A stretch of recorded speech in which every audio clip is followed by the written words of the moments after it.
Marcus wiped the sweat from his forehead as he stacked the last box of canned goods on the shelf. Working at Thompson's corner store wasn't glamorous, but it paid the bills and kept him busy during his gap year before college. The small town of Millfield rarely saw excitement, and Marcus had grown comfortable with the predictable rhythm of small-town life. The bell above the door chimed, and Marcus looked up from his inventory sheet. A young woman entered, probably around his age, wearing a simple white dress and carrying a worn leather bag. What struck him wasn't her appearance, though she was undeniably beautiful, but the way she moved with quiet confidence that seemed almost out of place in their sleepy town. "Excuse me," she said, approaching the counter. Her voice was soft but clear, with just a hint of an accent Marcus couldn't identify. "I'm looking for somewhere to stay for a few days. Do you know of any motels or boarding houses nearby?" Marcus scratched his head. "Well, there's the Millfield Inn about 2 miles down Main Street, but it's pretty run down. Most folks who visit stay with relatives or friends. Are you here visiting someone?" The woman shook her head, a small smile playing at her lips. "No, I'm just passing through. I needed a quiet place to rest for a while." She paused, looking around the store. "This seems like a peaceful town." "It definitely is," Marcus agreed. "Maybe too peaceful sometimes." "I'm Marcus, by the way. I pretty much know everyone in town, but I don't think we've met." "I'm Anna," she replied, extending her hand. When Marcus shook it, he noticed her grip was firm and her hands, while soft, had small calluses that suggested she wasn't afraid of hard work. "Well, Anna, if you can't find a decent place at the inn, my grandmother runs a small boarding house on Elm Street. She's always looking for quiet, respectful tenants. I could give her a call if you'd like." Anna's face lit up. "That would be very kind of you. I would appreciate that very much." As Marcus reached for the phone behind the counter, Anna browsed the small store. She moved with an unusual awareness, her eyes taking in every detail, every exit, every person who passed by the windows. Most customers grabbed what they needed and left, but Anna seemed to be studying everything. Grandma rose. Marcus spoke into the phone.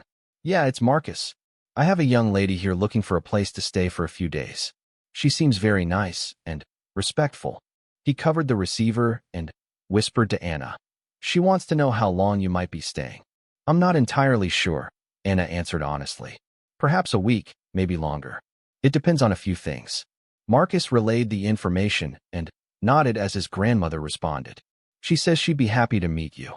The room is clean, quiet, and includes breakfast. She charges $50 a night, if that works for you." Anna nodded and pulled out a small roll of cash from her bag. Marcus noticed it was mostly $100 bills, which seemed unusual for someone who looked like she was traveling light and staying in small-town boarding houses. "Could you give me directions to your grandmother's house?" Anna asked. Marcus grabbed a piece of paper and quickly drew a map. "It's really easy to find. Just head down Main Street, take a left on Elm, and it's the blue house with the white porch. Number 43. Tell her Marcus sent you, and she'll take good care of you." "Thank you, Marcus. You've been very helpful." Anna folded the map carefully and placed it in her bag. "I think I'll like this town." As she headed toward the door, Marcus called out, "Hey, Anna, if you need anything while you're here, or if you want someone to show you around, just let me know. There isn't much to see, but what we have is pretty nice." Anna paused at the door and looked back at him. For just a moment, Marcus thought he saw something in her eyes, a depth that seemed far older than her years, and perhaps a hint of sadness. But then she smiled warmly. "I may take you up on that offer. Thank you again." After she left, Marcus found himself watching through the window as Anna walked down the street. Several neighbors who were outside doing yard work or walking their dogs stopped what they were doing to look at her. It wasn't just because she was a stranger. Millfield did get the occasional visitor, but there was something about Anna that drew attention. Mrs. Patterson, who ran the flower shop next door, poked her head into the store. "Marcus, honey, who was that young woman? She looked familiar somehow, but I can't place her." "Her name's Anna. She's just passing through, looking for a place to stay. I sent her over to Grandma Rose's." Mrs. Patterson mused. "There was something about her, the way she walked, maybe. Reminded me of someone important, but I can't think who." She shrugged. "Oh well, I'm sure it'll come to me eventually." The rest of Marcus's shift passed quietly, but he found his thoughts returning to Anna. There had been something almost familiar about her, too, though he was certain they'd never met. Maybe it was just the way she carried herself, with a kind of natural grace that you didn't often see in young people. That evening, Marcus stopped by his grandmother's house on his way home. Rose Peterson was in her 70s, a spry woman who had been running her boarding house for nearly 20 years. She had a gift for making people feel at home, and her breakfast table was legendary among the few travelers who discovered her place. "So, what do you think of the new guest?" Marcus asked as his grandmother poured him a glass of sweet tea. "She's lovely," Rose said, settling into her favorite armchair. "Very polite, very quiet. Paid for a week in advance without even seeing the room first. That's unusual, but I appreciated it." "Did she say anything about why she's here?" "Not really. Said she was taking some time to think about things. She's got the look of someone carrying a heavy burden, if you ask me. But she's welcome to stay as long as she needs. There's something about her that reminds me of your late grandfather." Marcus raised an eyebrow. "Grandpa Joe? How so?" Rose was quiet for a moment, looking out the window toward the street. "Your grandfather had this way about him, especially when he came back from the war. Like he'd seen things that changed him, made him older than his years. This Anna girl has that same look in her eyes." "Maybe she's had a tough time recently," Marcus suggested. "Maybe," Rose agreed. "But there's more to it than that. When she signed the register, I noticed her handwriting. Very precise, very controlled. And when I showed her to her room, she automatically checked the locks on the windows and noted where all the exits were. That's not normal behavior for a young woman on vacation." Marcus felt a little chill run down his spine. "You think she's running from something?" "I think she's someone who's learned to be very careful," Rose said carefully. "But that doesn't make her dangerous. If anything, I feel safer having her here. There's a strength about her that's reassuring." The next morning, Marcus was opening the store when he saw Anna walking down Main Street. She moved with purpose, her eyes constantly scanning her surroundings. She was dressed simply in jeans and a sweater, but somehow she still stood out. When she entered the store, Marcus smiled. "Good morning, Anna. How was your first night at Grandma Rose's?" "Wonderful," Anna replied genuinely. "Your grandmother is very kind.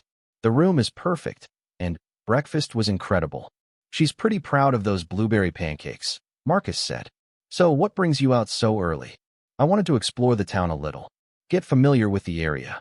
Anna picked up a local newspaper from the rack near the counter. "Is this the only newspaper in town?" "Yeah, the Millfield Gazette. It comes out twice a week. Mostly covers town council meetings, high school sports, and who's visiting whom. Not exactly breaking news." Marcus laughed. "The most exciting thing that happened last month was when old Mr. Henderson's cow got loose and wandered into the church during Sunday service." Anna smiled, but Marcus noticed she was studying the newspaper intently, reading every headline carefully. "Are you looking for something specific?" he asked. Anna looked up, seeming to consider her words carefully. "Not really. I just like to stay informed about what's happening in the places I visit." "Well, if you want real news, you'd better get a paper from the city. We're about 3 hours from anywhere that would make national headlines. Sometimes the most important things happen in the smallest places," Anna said quietly.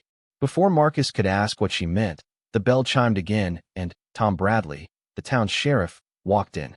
Tom was a good man in his 50s who had been keeping the peace in Millfield for over 2 decades. He nodded to Marcus and then noticed Anna. "Morning, folks. I don't think we've met, miss. I'm Sheriff Bradley." Anna turned and extended her hand. "Anna, I'm staying at Mrs. Peterson's boarding house for a few days." Tom shook her hand, but Marcus noticed the sheriff's expression change slightly. Like Mrs. Patterson the day before, Tom seemed to recognize something about Anna, though he couldn't place it. "Well, welcome to Millfield," Tom said slowly. "I hope you enjoy your stay. If you need anything, don't hesitate to call." "Thank you, Sheriff. I'm sure I'll be fine." After Tom left with his morning coffee and newspaper, Marcus looked at Anna curiously. "You seem to have that effect on people." "What effect?" "Like they recognize you from somewhere, but can't remember where." "Mrs. Patterson said the same thing yesterday." Anna was quiet for a long moment, then said, "I just have one of those faces, I suppose." But Marcus didn't think that was it at all. There was something about Anna that was distinctly memorable, though he couldn't put his finger on what it was. The morning passed peacefully, with Anna occasionally asking questions about the town's history or geography. She seemed particularly interested in the roads leading in and out of Millfield, and she asked about the local police and emergency services with what seemed like more than casual curiosity. Around noon, Anna bought a few basic supplies and prepared to leave. "Thank you for all your help, Marcus. You've made me feel very welcome here." "My pleasure. What are your plans for the rest of the day?" "I think I'll walk around town some more, maybe sit in the park and read for a while." After Anna left, Marcus found himself thinking about their conversation. There had been something in the way she asked about the local law enforcement that stuck with him. It wasn't suspicious exactly, but it was the kind of question someone might ask if they were concerned about security or safety. That afternoon, Marcus was restocking the dairy section when he overheard two customers talking near the magazine rack. "I'm telling you, Janet, I know I've seen her somewhere before," one woman was saying. "Maybe on TV?" the other suggested. "Could be. She's got that look about her, like someone important." Marcus peeked around the corner and saw it was Mrs. Chun and Mrs. Williams, two longtime residents who spent most afternoons catching up on local gossip. "Did you see how she walked?" Mrs. Chun continued. "Like she owned the place, but not in a stuck-up way. More like confidence. Real confidence. And did you notice her posture?" Mrs. Williams added. "My daughter took ballet for years, and even she doesn't carry herself that straight." Marcus decided to join the conversation. "Are you talking about Anna, the young woman staying at my grandmother's?" "That's the one," Mrs. Chin said. "There's definitely something special about her. I just can't figure out what it is. Maybe she's an actress or something," Mrs. Williams suggested. "Taking a break between movies." "In Millfield?" Mrs. Chun laughed. "I don't think so." Marcus thought about this as he finished his work. An actress might make sense. That could explain the poise and the way people felt like they recognized her. But it still didn't explain her apparent interest in security matters or the way she assessed her surroundings like someone trained in situational awareness. That evening, Marcus decided to walk past the park on his way home. Anna was there, as she'd said she would be, sitting on a bench near the pond with a book in her lap. But she wasn't reading. Instead, she was watching the few people in the park with the same careful attention she'd shown in the store. Marcus approached slowly, not wanting to startle her. "Good book." Anna looked up and smiled. "Oh, hello, Marcus." "Yes, it's quite good. Please, sit down if you'd like." Marcus sat on the other end of the bench. "Mind if I ask what you're reading?" Anna held up the book, a worn paperback copy of The Art of War by Sun Tzu. Marcus raised an eyebrow. "Interesting choice for light reading," he commented. "I find ancient wisdom often applies to modern situations," Anna replied. "Strategy and planning are useful skills in any era." "Are you in business or something?" "That sounds like something a CEO might say." Anna was quiet for a moment. "I'm between careers right now, trying to figure out what comes next." They sat in comfortable silence for a while, watching ducks paddle around the pond. Finally, Marcus worked up the courage to ask the question that had been bothering him all day. "Anna, can I ask you something? And please don't take this the wrong way, but are you in some kind of trouble?" Anna turned to look at him directly. "What makes you ask that?" "It's just the way you notice things. The questions you ask. The way you seem to always know where the exits are. That's not how most tourists behave." Anna considered this carefully. "I'm not in trouble, Marcus. But I am someone who's learned to be careful. Sometimes life teaches you lessons that change how you see the world." "That's fair," Marcus said. "I just want you to know that if you ever need help with anything, you can trust me. And my grandmother thinks the world of you already." "Thank you. That means more to me than you might think." As they walked back toward town together, Marcus felt like he was beginning to understand Anna a little better. Whatever her story was, she was someone who had faced challenges that required her to develop skills most people their age never needed. But she didn't seem dangerous or duplicitous, just careful and perhaps a little lonely. What Marcus didn't know was that Anna's careful behavior wasn't just learned caution. As the youngest daughter of a prominent political family from a small European nation, she had been trained from childhood in security awareness and diplomatic protocol. Her father was a respected leader who had made both allies and enemies in international politics, and Anna had grown up knowing that her safety was never guaranteed. She had come to Millfield not as a tourist, but as someone seeking refuge from a life that had become too complicated, too dangerous, too full of expectations she wasn't sure she wanted to meet. For the first time in her life, she was somewhere nobody knew who she was, where she could just be Anna instead of Princess Anna Charlotte Maria Elisabetta of Valdonia. But, as they reached the corner where their paths diverged, Anna looked back at the park they'd just left. For just a moment, she thought she'd seen a figure watching them from the shadows near the trees. It was probably nothing, just her trained paranoia, making her see threats where none existed. Still, as she said goodnight to Marcus and headed toward Mrs. Peterson's boarding house, Anna found herself automatically checking the locks on doors and noting which lights were on and which windows. Old habits died hard, especially when those habits had kept you alive for 22 years in a world where being born into the wrong family could make you a target.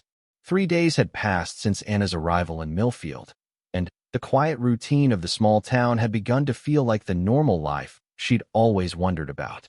She spent her mornings helping Mrs. Peterson with small tasks around the boarding house, her afternoons reading in the park or exploring the countryside, and her evenings chatting with Marcus when he finished work at the store. For the first time since childhood, Anna felt truly relaxed. No bodyguards shadowing her movements, no official functions requiring perfect behavior, no photographers trying to catch unflattering angles. Just the simple pleasure of being treated like an ordinary person in an ordinary place. That peaceful illusion shattered on Thursday morning.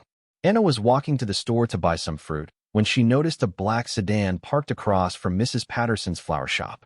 The car looked out of place in a town where most people drove pickup trucks or aging station wagons. Through the tinted windows, she could make out the silhouettes of at least 2 people, and they seemed to be watching the street rather than waiting for someone.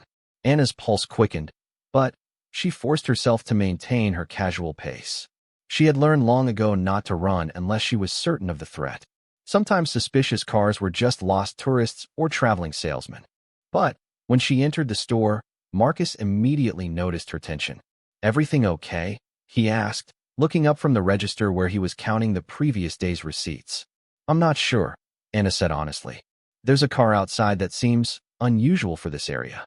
Marcus looked through the window and spotted the sedan. "Huh, you're right, that's not local. Maybe someone's lost. Maybe." Anna moved away from the window, positioning herself where she could see both the front and back entrances to the store. "Marcus, do you have a back exit?" "Through the stockroom, yeah?" "What?" Marcus was beginning to look concerned. "Anna, what's going on?" Before Anna could answer, her phone buzzed with a text message. She glanced at it and felt her stomach drop. The message was from her security detail coordinator back home. "Urgent. Credible threat detected. Extraction team en route. Maintain low profile until contact." Anna quickly deleted the message and looked back at Marcus, who was watching her with growing worry. "Marcus, I need to tell you something. But first I need you to promise me you'll stay calm and not ask questions until I finish." "Okay," Marcus said slowly, moving closer to her. "You're starting to scare me a little." "I'm not exactly who I said I was," Anna began. "My full name is Anna Charlotte Maria Elisabetta, and I'm the Princess of Valdonia. It's a small country in Eastern Europe that most Americans probably couldn't find on a map." Marcus blinked several times. "I'm sorry, did you just say you're a princess?" "I know how it sounds. But 3 months ago, there was an assassination attempt on my father, the king. Since then, our intelligence services have been tracking several groups that might target members of the royal family. I came here because I thought I'd be safe in a place where nobody knew me." Marcus looked through the window at the black sedan again. "And you think those people found you?" "I don't know. But I've been trained to recognize surveillance, and that car has been there too long to be innocent." Holy! Marcus caught himself. "I mean, a real princess? In Millfield?" "Marcus, focus," Anna said urgently. "If those people are here for me, then this town and everyone in it could be in danger. I need to get somewhere safe, and I need to contact my security team." Okay, Marcus said, clearly trying to process this information. "What do you need me to do?" Before Anna could answer, the bell above the front door chimed. Both of them froze as 2 men in dark suits entered the store. They were clearly not locals. Their clothes were too expensive, their haircuts too precise, and their eyes moved across the space with professional assessment. "Good morning," One of them said with a slight accent that Anna recognized as Eastern European. We're looking for someone who might be staying in this area. A young woman, traveling alone. Marcus looked at Anna, then back at the men. This is a small town. We get visitors sometimes, but not many young women traveling alone. Can I ask who's looking for her? We're private investigators, the second man said smoothly. The woman's family is very worried about her. She left home without telling anyone where she was going. Anna felt a chill run down her spine. The story was plausible enough, but these men had the bearing of professionals, not private investigators, but something more dangerous. Their jackets bulged slightly at the shoulder, suggesting they were armed. Well, Marcus said carefully, I'm afraid I can't help you. If I see anyone matching that description, should I give you a call? The first man smiled, but it didn't reach his eyes. That would be very helpful. He handed Marcus a business card. We're staying at the Millfield Inn, room 12.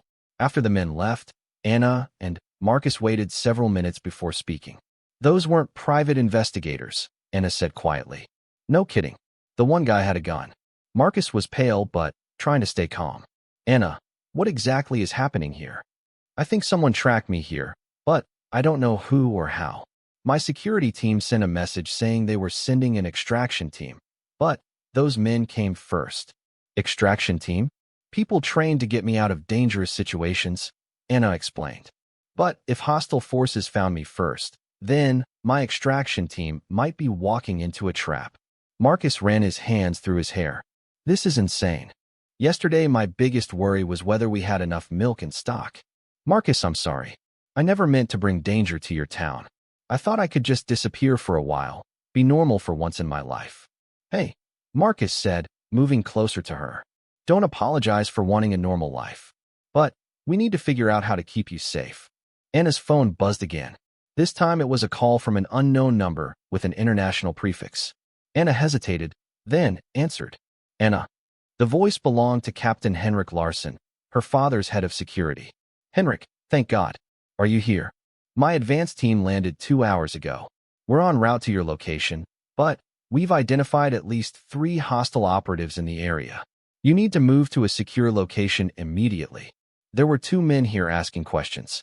Eastern European accents. Crevonian agents, Henrik said grimly. Princess, the situation is more serious than we initially thought. The group targeting your family isn't just criminal, they're state-sponsored. Crevonia is trying to destabilize the region by eliminating key political figures. Anna felt the blood drain from her face. Crevonia was a neighboring country with a history of aggression toward smaller nations. If they were behind the threats, then this was no longer about personal safety. It was an act of war. What do I do? Anna asked. Is there somewhere you can go that's defensible? Somewhere with multiple exits and good sight lines? Anna looked around the store, then at Marcus. Maybe. Henrik, there's something else. I've involved a local citizen, a young man who's been helping me. Civilian involvement complicates things, but we'll extract him too if necessary. Can he be trusted? Anna looked at Marcus, who was watching her with concern and determination. Yes, he can be trusted. Good. Find a defensible position and wait for my signal. My team will be there within the hour. After Anna hung up, she quickly explained the situation to Marcus. So this is like international espionage? Marcus asked. In Millfield? I'm afraid so. And, Marcus, you're involved now whether we like it or not. Those men saw you, and they know you were talking to me. If they think you know where I am, they might come back, Marcus finished. Great. There's something else. My security team is coming to get me, but they're going to be outnumbered. The Crevonians have at least 3 people, and probably more. Marcus was quiet for a moment, then said, What if we even the odds? What do you mean? This is our town. We know every street, every building, every person. And despite what those guys might think, we're not helpless. Marcus, these are trained operatives. This isn't a movie. I know that. But I also know that Sheriff Bradley served 2 tours in Afghanistan, and that half the men in this town are veterans or hunters. If we need help, we can get it. Anna considered this. Henrik said to find a defensible position. Do you know anywhere like that? Marcus thought for a moment. The old Miller house. It's been empty for years, but it's built like a fortress. Stone walls, good sight lines in all directions, and it's on a hill outside town. How do we get there without being followed? Leave that to me. Marcus made a phone call to his friend Jake, who worked at the hardware store. Within 10 minutes, Jake arrived with his pickup truck and a story about needing to transport some supplies to a job site outside town. Anna can ride in the back under a tarp, Marcus explained. I'll go out the back way and meet you at the Miller place. Wait, Anna said. What about Mrs. Peterson? If they're watching the boarding house. Marcus grabbed the store phone and dialed his grandmother's number. Grandma Rose. It's Marcus. Listen, this is going to sound crazy, but I need you to pack a bag and go stay with Aunt Linda for a few days. No, I can't explain right now, but it's important. Yes, it has to do with your guest. Just trust me, okay? While Marcus was on the phone, Anna wrote a quick note explaining what she could without revealing state secrets. If something happened to her, at least someone would know the truth. 20 minutes later, Anna was crouched in the back of Jake's pickup truck, covered by a paint-splattered tarp, and trying not to think about how vulnerable she felt. Jake drove with deliberate casualness, taking a roundabout route that would let them spot anyone following. All clear. Jake called back to her as they turned onto the dirt road leading to the Miller house. Marcus was right about this place being defensible. Anna emerged from under the tarp as they reached the house. The old stone building sat on a small hill with clear views in all directions. The windows were boarded up, but someone had been maintaining the property. The roof looked solid, and the grounds were clear of brush that could provide cover for attackers. Marcus arrived 10 minutes later, having jogged cross-country from town. He was carrying a backpack full of supplies and looking more serious than Anna had ever seen him. How long until your security team gets here? He asked. Anna checked her phone. Less than an hour, I hope. And how long until the bad guys figure out you're not at my grandmother's house anymore? Probably not long. As if summoned by their conversation, Anna's phone rang.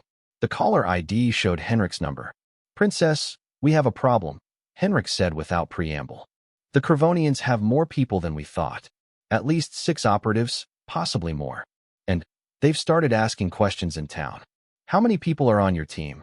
4, including myself. We're good, but we're outnumbered. Anna looked at Marcus, who was clearly listening to her side of the conversation. Henrik, what if we had local support? People who know the area and are willing to help. Civilians? Princess, that's extremely dangerous. So is being outnumbered by enemy agents in unfamiliar territory. There was a pause. What kind of local support? Anna handed the phone to Marcus. Tell him about the town. Marcus took the phone nervously. Hello? This is Marcus. Right. Well, about half the men in this town are either veterans or hunters, and they all know Sheriff Bradley served in Afghanistan.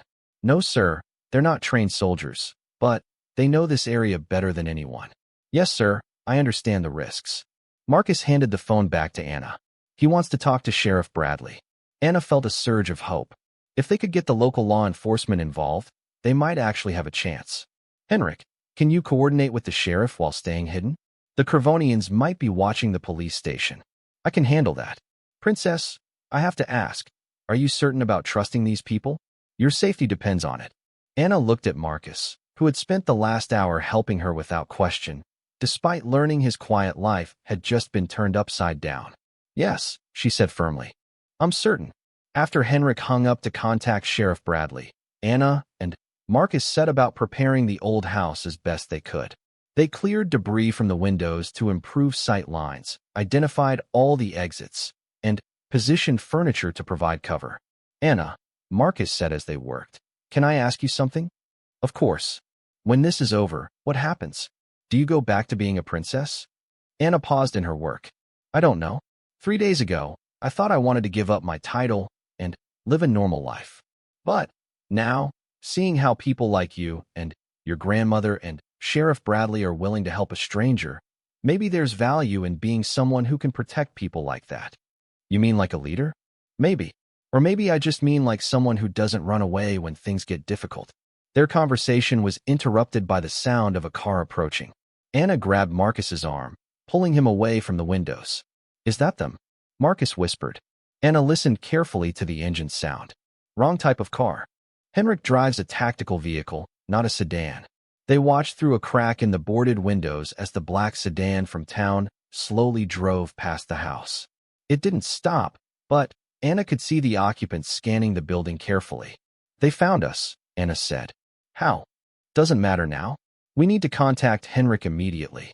But when Anna tried to call, the phone went straight to voicemail. Either Henrik was in a situation where he couldn't answer, or something had gone wrong. Marcus was checking his own phone when he suddenly grabbed Anna's arm. "Anna, I just got a text from Jake. He says there are more black cars in town, and they're stopping people on the street asking questions." Anna felt her heart racing. "How many more cars?" He didn't say, but if they're questioning people openly, they're not worried about staying hidden anymore, which means they're confident they have the advantage. Anna tried Henrik's number again, and this time it rang. When he answered, she could hear tension in his voice.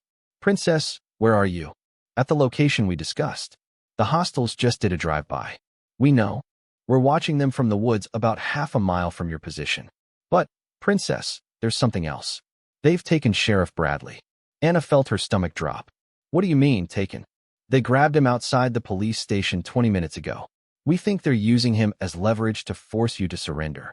Marcus had been listening, and Anna saw his face go pale. Sheriff Bradley had been a fixture in the community for decades. If something happened to him because of Anna's presence— "Henrik, what are our options?" "Honestly, very limited. We can try to extract you, but with the sheriff's life at stake, we can't take aggressive action against the Cravonians." Anna looked at Marcus, who was staring out the window with a grim expression. "There's another option," Marcus said quietly. "What?" "I give myself up and tell them I'm hiding you somewhere else. Buy you time to escape." "Absolutely not," Anna said firmly. "Anna, these people killed Sheriff Bradley because of me. Because I helped you." "We don't know that he's dead," Anna said, though her voice lacked conviction. Marcus's phone buzzed with another text. This time his face went completely white. "What is it?" Anna asked. Marcus held up his phone. The text message contained a photo of Sheriff Bradley, clearly injured but alive, and a simple message: "Bring the girl to Main Street in 1 hour, or he dies." Anna stared at the photo for a long moment, then made her decision. "I'm going." "Anna, you can't." "Your security team said." "My security team is outnumbered and pinned down. Sheriff Bradley is injured because he tried to help me. And every minute we wait, more innocent people could get hurt. So what's the plan?" Anna was quiet for a moment, thinking through everything her security instructors had taught her over the years. "The plan," she said finally, "is that I'm not just a princess. I'm also someone who's been trained in security protocol since I was 12 years old. And Henrik's team isn't the only backup I have." "What do you mean?" Anna pulled out her phone and dialed a number she'd memorized but hoped never to use. "Colonel Morrison? This is Princess Anna of Valdonia. Authorization code Delta 77 Black." She paused. "Sir, I need to invoke the Mutual Defense Clause of the NATO Cooperation Agreement." "Yes, sir, I'll hold." Marcus stared at her. "NATO. Valdonia might be small, but we've been strategic allies with major powers for over a century," Anna explained. "And when a NATO ally's royal family is attacked by hostile state actors on American soil, that constitutes an act of international aggression." Anna's phone crackled as Colonel Morrison came back on the line. "Colonel, I need immediate tactical support in Millfield, Pennsylvania. Cravonian state operatives have taken a local law enforcement officer hostage and are threatening civilians." "Yes, sir. I understand the political implications." "No, sir. I cannot wait for diplomatic channels." "Colonel, with respect, people are going to die in the next hour if we don't act." When Anna hung up, Marcus was looking at her with something approaching awe. "So that wasn't your only backup plan?" "Being a princess means having access to resources most people don't even know exist," Anna said. "The question is whether help will arrive in time." Outside, they could hear more vehicles arriving. Anna counted at least 3 different engines, possibly more. "How long do we wait?" Marcus asked. Anna checked her phone. 43 minutes until their deadline. "And how long until the cavalry arrives?" "Unknown." Marcus was quiet for a moment, then said, "Anna, there's something I need to tell you." "What?" "I called Jake before you got here. Told him to spread the word quietly among the veterans in town. If something happens to Sheriff Bradley, they're not going to just stand by and watch." Anna felt a chill that had nothing to do with the temperature. "Marcus, These aren't insurgents in the mountains. These are professional operatives with military-grade equipment. I know, but this is our home. And sometimes, people fight harder when they're protecting their home. Through the windows, Anna could see movement in the trees surrounding the house. The Crevonians were positioning themselves for either an assault or a siege.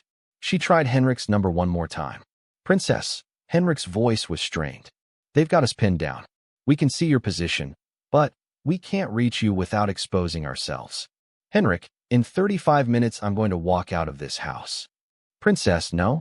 That's exactly what they want. I know, but I'm not walking out to surrender. Anna looked at Marcus, who nodded grimly. I'm walking out to end this. 20 minutes before the deadline, Anna heard something that made her heart leap with hope, the distinctive sound of helicopter rotors in the distance. Not just one helicopter, but several, and they were approaching fast. Marcus looked at her with amazement. How did you?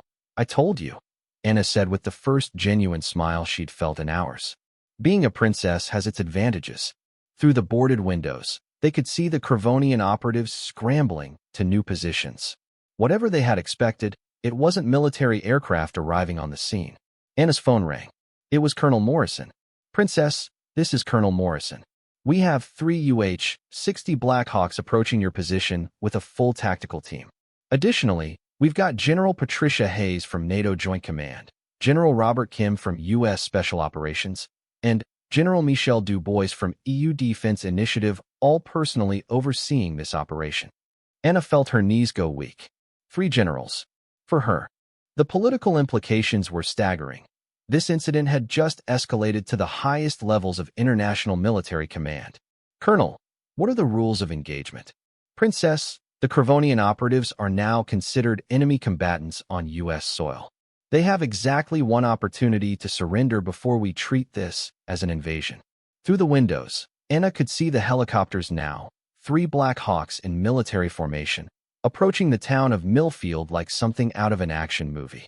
In the distance, she could hear car engines starting up as the Crevonians apparently decided that holding their positions was no longer viable. But then, Marcus grabbed her arm and pointed toward town. Anna, look. From their vantage point on the hill, they could see Main Street below. A group of vehicles had formed a convoy that was heading toward the Miller house at high speed. But these weren't more Crevonian operatives. These were pickup trucks and SUVs driven by local residents. I thought I told Jake to keep people away, Marcus said. Did you really think they'd listen? Anna asked. The helicopter formation was now directly overhead, and Anna could see ropes dropping from the aircraft.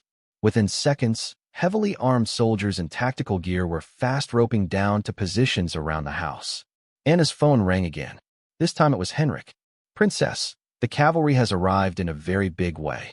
We're seeing at least 30 special operations personnel deploying around your position. What about Sheriff Bradley? The Crevonians abandoned their vehicle and fled into the woods when the helicopters arrived. Sheriff Bradley is injured but alive. Local EMTs are treating him now. Anna felt a wave of relief wash over her. And the operatives?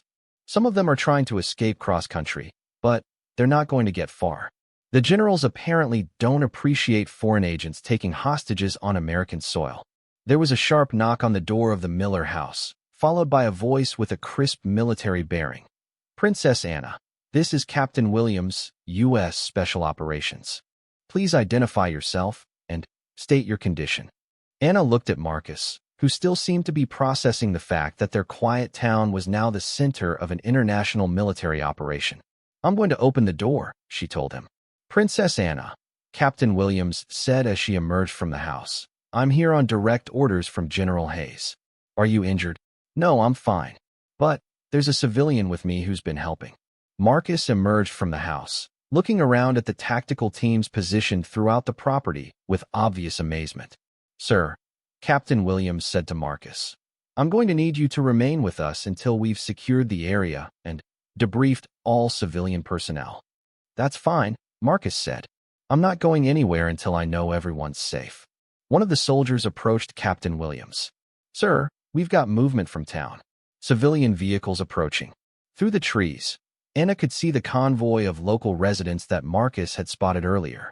They were being intercepted by military personnel about halfway up the hill.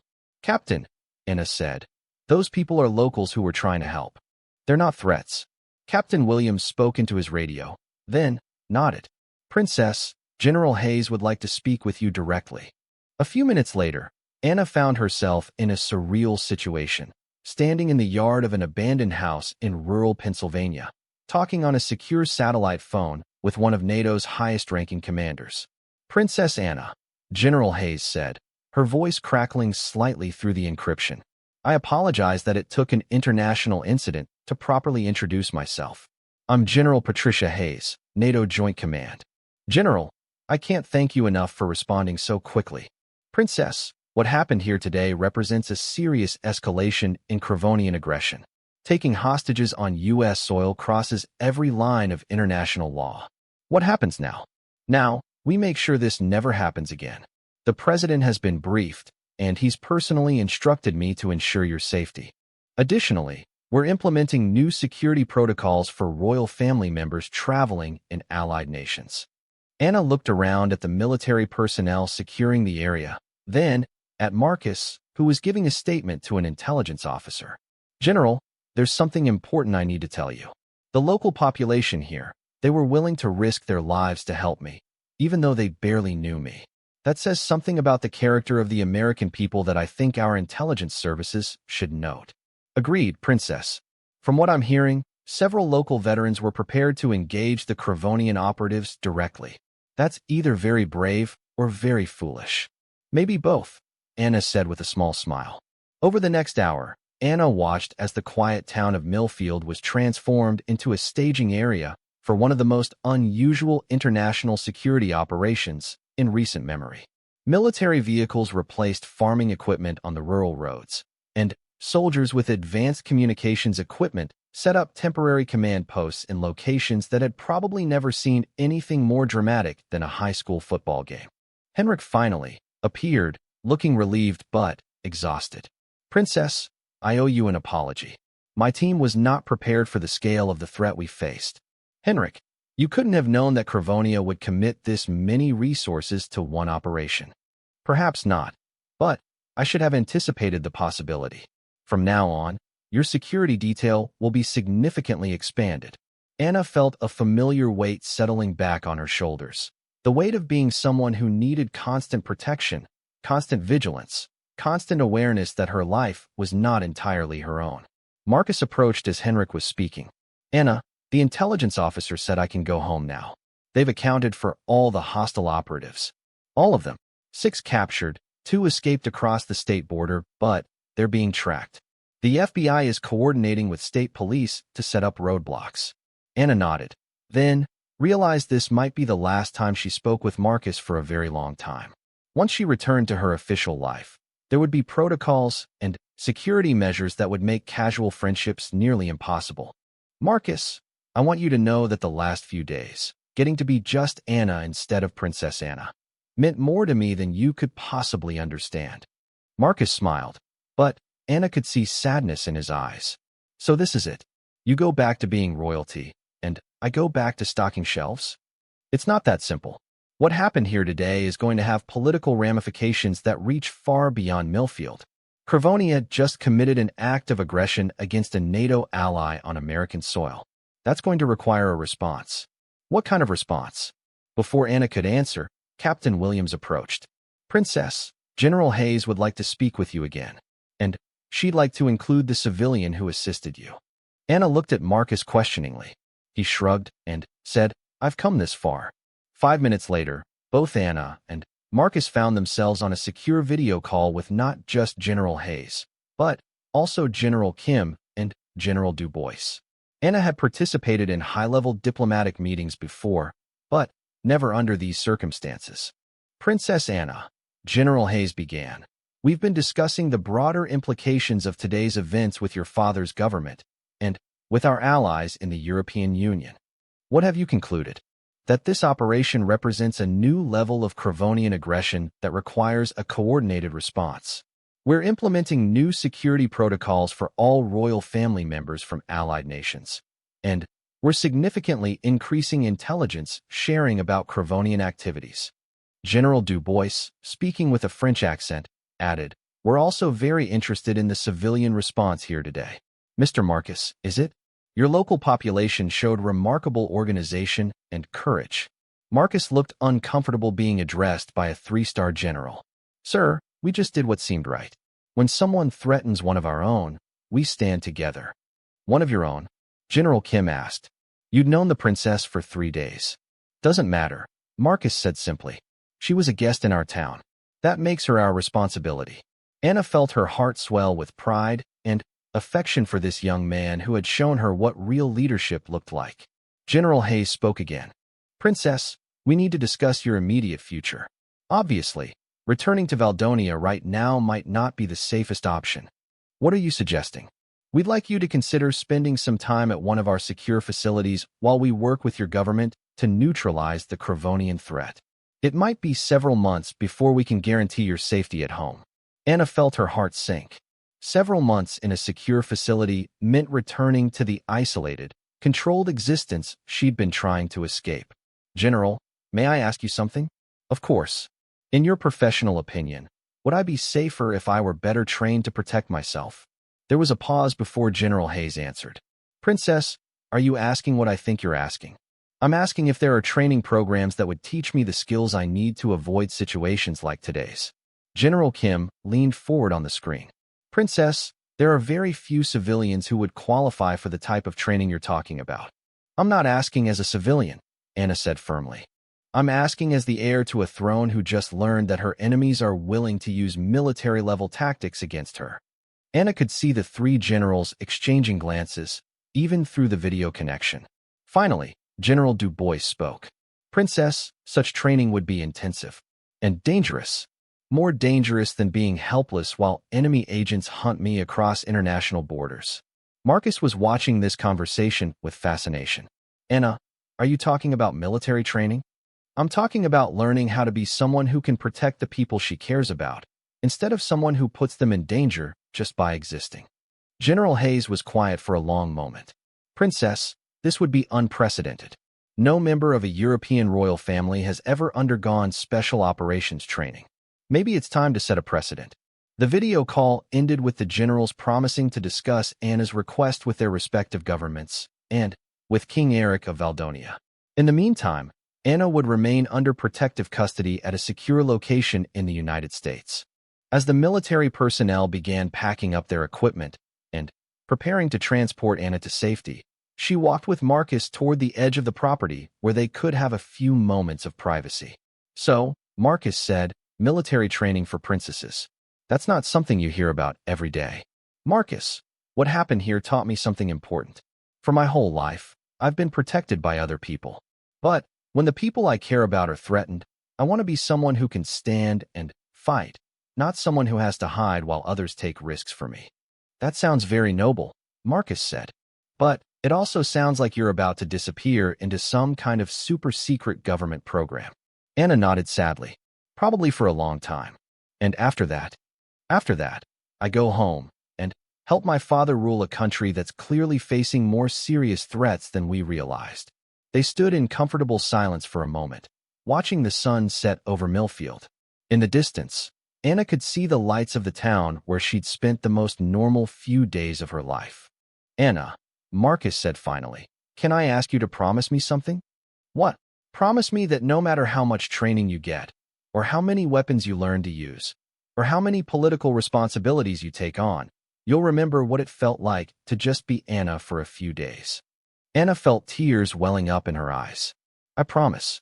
And promise me that if you ever need a place to just be normal again, you'll know where to find me. I promise that too. Henrik approached them respectfully. Princess, it's time. As Anna walked toward the helicopter that would take her away from Millfield, she turned back one more time to look at Marcus, who was standing beside the old Miller house watching her leave.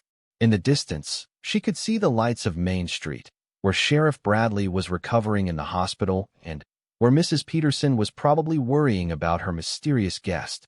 It was a small town that had shown her what real community looked like, and now she was leaving it behind to become someone strong enough to protect places like it. The helicopter lifted off into the darkening sky, and Anna watched Millfield grow smaller below her. But She carried with her something more valuable than any royal treasure, the knowledge that there were people in the world who would stand up for what was right, even when it put them in danger.